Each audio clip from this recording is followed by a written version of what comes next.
90 రోజుల కోర్సు పూర్తి చేస్తే చాలు 100% ప్లేస్మెంట్ సపోర్ట్ తో సాఫ్ట్వేర్ జాబ్ మీ సొంతం. వెంటనే కోడ్ జ్ఞాన్ డెస్టినేషన్ ని సంప్రదించండి. ఆంధ్రప్రదేశ్ ప్రభుత్వం టూరిజం పైన పెద్ద ఎత్తున ఇన్వెస్ట్మెంట్స్ పెట్టాలి అనేటువంటి ప్రతిపాదనని గతంలోనే చేసింది. కూటమి ప్రభుత్వం ఏర్పడిన వెంటనే టూరిజం రంగానికి ఊతమివ్వాలనేటువంటి ఆలోచనలు చేస్తూ వస్తుంది. ఈ దిశలో చూస్తే ఇప్పుడు కొత్తగా విజయవాడ అభివృద్ధికి సంబంధించి ఒక బృహత్తర ప్రణాళికని సిద్ధం చేసింది. విజయవాడ మున్సిపల్ కార్పొరేషన్తో సంబంధం లేకుండా సిఆర్డిఏ పరిధిలో జరిగేటువంటి నిర్మాణ ప్రక్రియగా దీన్ని చేపట్టేటువంటి అవకాశాలు ఎక్కువగా కనిపిస్తున్నాయి. ఆంధ్రప్రదేశ్ ప్రభుత్వం సిద్ధం చేసినటువంటి ఆ ప్రణాళిక ఏంటి తెలుసుకునేటువంటి ప్రయత్నం చేద్దాం. 4 దశలుగా విజయవాడ అమరావతి మధ్య అతిపెద్ద టూరిజం ప్రాజెక్ట్ డెవలప్మెంట్ కాన్సెప్ట్గా దీన్ని మనం చూడాల్సి ఉంటుంది. ఇందులో చూస్తే ఒక ఫేజ్లో విజయవాడ నగరానికి సంబంధించి కృష్ణా తీరంలో జరిగేటువంటి సుందరీకరణ, అలానే tourism related ventures, public private people పార్ట్నర్షిప్తో చేయబోయేటువంటి 4P అనేటువంటి నినాదాన్ని ఏపీ సీఎం చంద్రబాబు నాయుడు అందిపుచ్చుకున్నారు. అదే క్రమంలో దీనికి సంబంధించినటువంటి చర్చలు జరుగుతున్నాయి. విజయవాడ అమరావతి గేట్వే ప్రాజెక్టుగా దీనికి నామకరణం చేశారు. ఈ ప్రాజెక్టుకి సంబంధించి మౌలికమైనటువంటి చర్చలు ఇప్పటికే ముగిసినాయి. దీనిపైన ఎటువంటి బ్యూటిఫికేషన్ చేయాలనే దానిపైన చేసిన ప్రపోజల్స్ని ఒకసారి మనం పరిశీలించే ప్రయత్నం చేద్దాం. మొదటగా ఇందులో విజయవాడ నగరంలో చేయబోయేటువంటి డెవలప్మెంట్ పైన అందరిలోనూ ఆసక్తి ఉంది.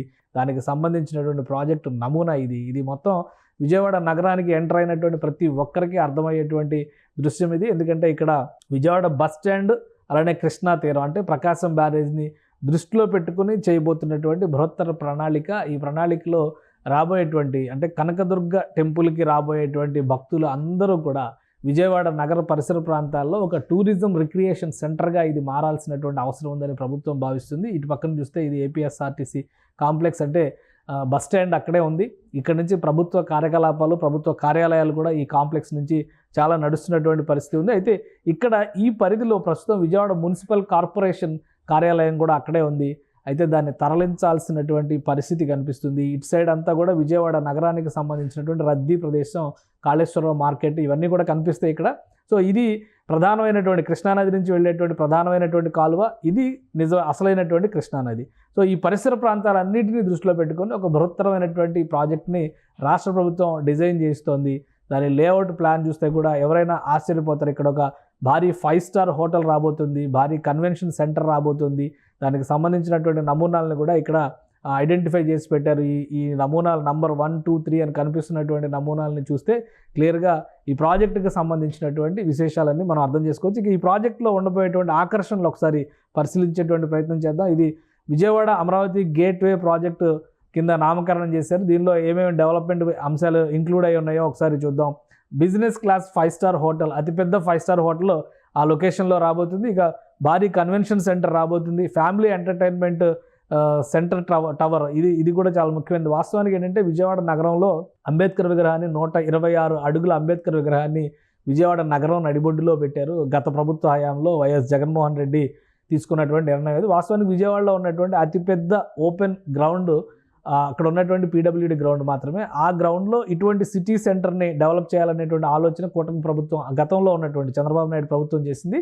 అయితే ఆ తర్వాత అది ముందుకు వెళ్లకుండానే ప్రభుత్వం మారింది. ఆ స్థలాన్ని మొత్తాన్ని కూడా విగ్రహాన్ని పెట్టడానికి ఉపయోగించడంతో కేవలం అంబేద్కర్ స్టాట్యూ మెమోరియల్గా మాత్రమే అది మిగిలిపోయింది. వాస్తవానికి అంబేద్కర్ మెమోరియల్ని అమరావతిలో 126 అడుగుల విగ్రహంతో ఏర్పాటు చేయాలని చంద్రబాబు నాయుడు ప్రభుత్వం గతంలో డిసైడ్ చేసింది. దానికి తగ్గట్టు ఇక్కడ పార్కుల డెవలప్మెంట్ కూడా జరిగింది. అయితే ఆ పనులు ముందుకు సాగకుండా గత ప్రభుత్వం ఆపేసి ఆ విగ్రహాన్ని ఇక్కడికి షిఫ్ట్ చేసినటువంటి పరిస్థితి ఉంది. ఈ నేపథ్యంలో సిటీ సెంటర్ డెవలప్మెంట్ అనేది చేయాలంటే ఖచ్చితంగా ఇక్కడ కొన్ని నిర్ణయాలు తీసుకోవాలి. కాబట్టి రాష్ట్ర ప్రభుత్వం ఈ కొత్త ప్రాజెక్టుకి రూపకల్పన చేసి దీనిపైన స్టడీస్ జరుగుతున్నాయి. షాపింగ్ మాల్, మల్టీప్లెక్స్లు కూడా ఇక్కడ రాబోతున్నాయి. అలానే ఎమ్మెల్సీ అంటే మల్టీ లెవెల్ కార్ పార్కింగ్కి సంబంధించి కానీ ఫుడ్ కియోస్కులు, ఇవన్నీ కూడా ఈ జోన్లో రాబోతున్నాయి. ఈ జోన్కి ఒకసారి మనం చూస్తే ఈ జోన్ నమూనా అంటే మొత్తంగా ఇక్కడ ఉండేటువంటి వ్యవస్థ, ఇక్కడ రాజీవ్ గాంధీ పార్క్ అనేటువంటి ఒక పార్క్ ఆల్రెడీ అక్కడ ఉంది.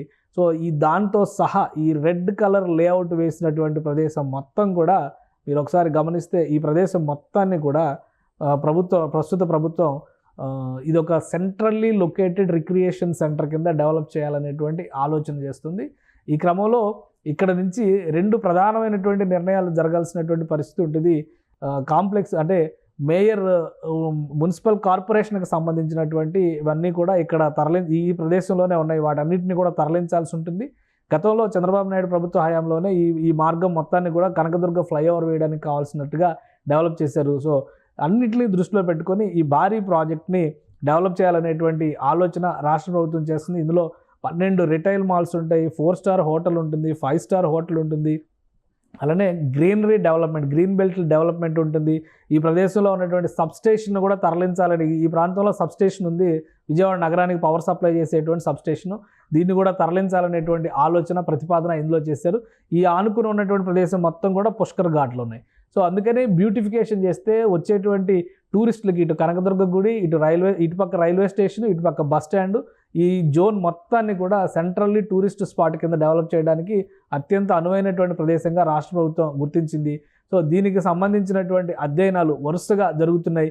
ఈ అధ్యయనాల పైన రాష్ట్ర ప్రభుత్వం తీసుకోబోయేటువంటి నిర్ణయాన్ని బట్టి రాబోయే రోజుల్లో, ఎందుకంటే ఇది అతిపెద్ద ప్రాజెక్ట్ అవుతుంది, ఇప్పటికే దీనికి సంబంధించిన అంచనాల విషయంలో కూడా అమరావతి డెవలప్మెంట్ కార్పొరేషన్కి సంబంధించినటువంటి ఒక కార్పొరేషన్కి దీనికి సంబంధించిన బాధ్యతలు అప్పగించారు. గ్రీన్ కారిడార్ల డెవలప్మెంట్ మొత్తం కూడా ఈ ఏడీసీనే చూస్తుంది. అలానే ట్రాన్స్కోకి సంబంధించి కార్పొరేషన్కి సంబంధించిన కార్యాలయాల తరలింపు బాధ్యతలు 5 శాఖల ఆధ్వర్యంలో ఈ ఏర్పాట్లన్నీ కూడా జరుగుతున్నాయి. రాజీవ్ గాంధీ పార్కు, నదీ ముఖద్వారాలన్నింటినీ కూడా ఒక గ్రీన్ బెల్ట్ జోన్గా డెవలప్ చేయాలనేటువంటి నిర్ణయాలు తీసుకుంది.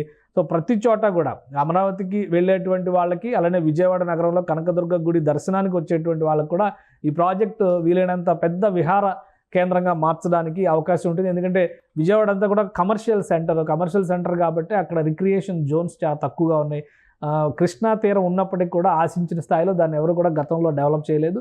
సో ఒక ప్రెస్టీజియస్ ప్రాజెక్టుగా అమరావతి విజయవాడ గేట్వే ప్రాజెక్టుగా దీనికి నామకరణం చేశారు. దీనిపైన ఫైనాన్షియల్ ఫీజిబిలిటీ పైన కూడా ప్రభుత్వ అధికారులు ప్రత్యేకంగా ప్రైవేటు సంస్థలకి అధ్యయన బాధ్యతలు అప్పగించారు. సో వీళ్ళు ఎటువంటి ప్రతిపాదనలు ఇవ్వబోతారు, దానికి తగ్గట్టుగా ఎలాంటి చర్యలు తీసుకోబోతారు అనేది ఇప్పుడు ఒక ముఖ్యమైనటువంటి అంశంగా మనం చూడాల్సి ఉంటుంది. ఇందులోనే రెండవ ప్రాజెక్టుని ఒకసారి మనం పరిశీలిద్దాం. రాబోయేటువంటి రోజుల్లో ఇక్కడ చేయబోయేటువంటి రెండవ ప్రాజెక్ట్ అంటే ఒకవైపు విజయవాడ నగరం వైపు జరిగేటువంటి డెవలప్మెంట్, ఇంకోటి ప్రకాశం బ్యారేజ్కి ఎగువన చేయబోయేటువంటి డెవలప్మెంట్, ముఖ్యంగా వాటర్ డ్రోమ్ని డెవలప్ చేయాలనేటువంటి ఆలోచన రాష్ట్ర ప్రభుత్వం చేసింది. ఈ ఉడాన్ స్కీమ్ కింద సీ ప్లేన్స్ ఆపరేట్ చేయడానికి కొన్ని ప్రతిపాదనల్ని ఇప్పటికే తీసుకొచ్చారు. సో ఇక్కడ వాటర్ స్ట్రిప్ డెవలప్ చేయడం ద్వారా ఇక్కడ ఇది చూస్తే కనుక ఆల్రెడీ ఒక ట్రయల్ రన్ జరిగింది. విజయవాడ ప్రకాశం బ్యారేజ్ దగ్గర నుంచి శ్రీశైలానికి సంబంధించినటువంటి ట్రయల్ రన్ జరిగింది. అదే ట్రయల్ రన్ని మళ్ళీ విశాఖ నుంచి కాకినాడకి, కాకినాడ నుంచి విజయవాడకి, విజయవాడ నుంచి శ్రీశైలానికి, ఇట్లా 4 స్టేజ్లుగా చేయబోయేటువంటి ట్రయల్ రన్ పైన కూడా అధ్యయనం జరుగుతుంది. మెయిన్ స్ట్రిప్ ఇక్కడ వాటర్ రన్వే డెవలప్ చేయాలి. 1500 మీటర్ల పొడవైనటువంటి వాటర్ రన్వే అనేటువంటిది ఇక్కడ ఏర్పాటు చేస్తున్నారు. సో దాన్ని ఈ ప్రాజెక్టులో భాగంగానే ప్రకాశం బ్యారేజ్కి ఎగువన ఈ వాటర్ స్ట్రిప్ని ఏ విధంగా డెవలప్ చేయాలనేటువంటి అంశం పైన కూడా అధ్యయనాలు జరుగుతున్నాయి. సో ఒకవైపు సీ ప్లేన్ ఇంటిగ్రేట్ చేయడము, మరోవైపు నుంచి అక్కడ ఉన్నటువంటి ప్రధానమైనటువంటి కృష్ణా బ్యారేజ్ పరిసర ప్రాంతాల మొత్తాన్ని కూడా ఒక గ్రీన్ బెల్ట్ జోన్గా, రిక్రియేషన్ సెంటర్స్గా, మల్టీప్లెక్స్లు, స్టార్ హోటల్స్, అలానే అంతర్జాతీయ స్థాయి ప్రముఖులు వచ్చినా కానీ విజయవాడ నగరంలో స్టే చేసేందుకు కావాల్సినటువంటి వసతులన్నీ కల్పించే విధంగా ఈ గేట్వే ప్రాజెక్టులో ప్రణాళికల్ని సిద్ధం చేస్తున్నారు. సుమన్ టీవీలో మీ పర్సనల్ అండ్ బిజినెస్ ప్రమోషన్స్ కోసం కింది నెంబర్కి కాంటాక్ట్ చేయండి.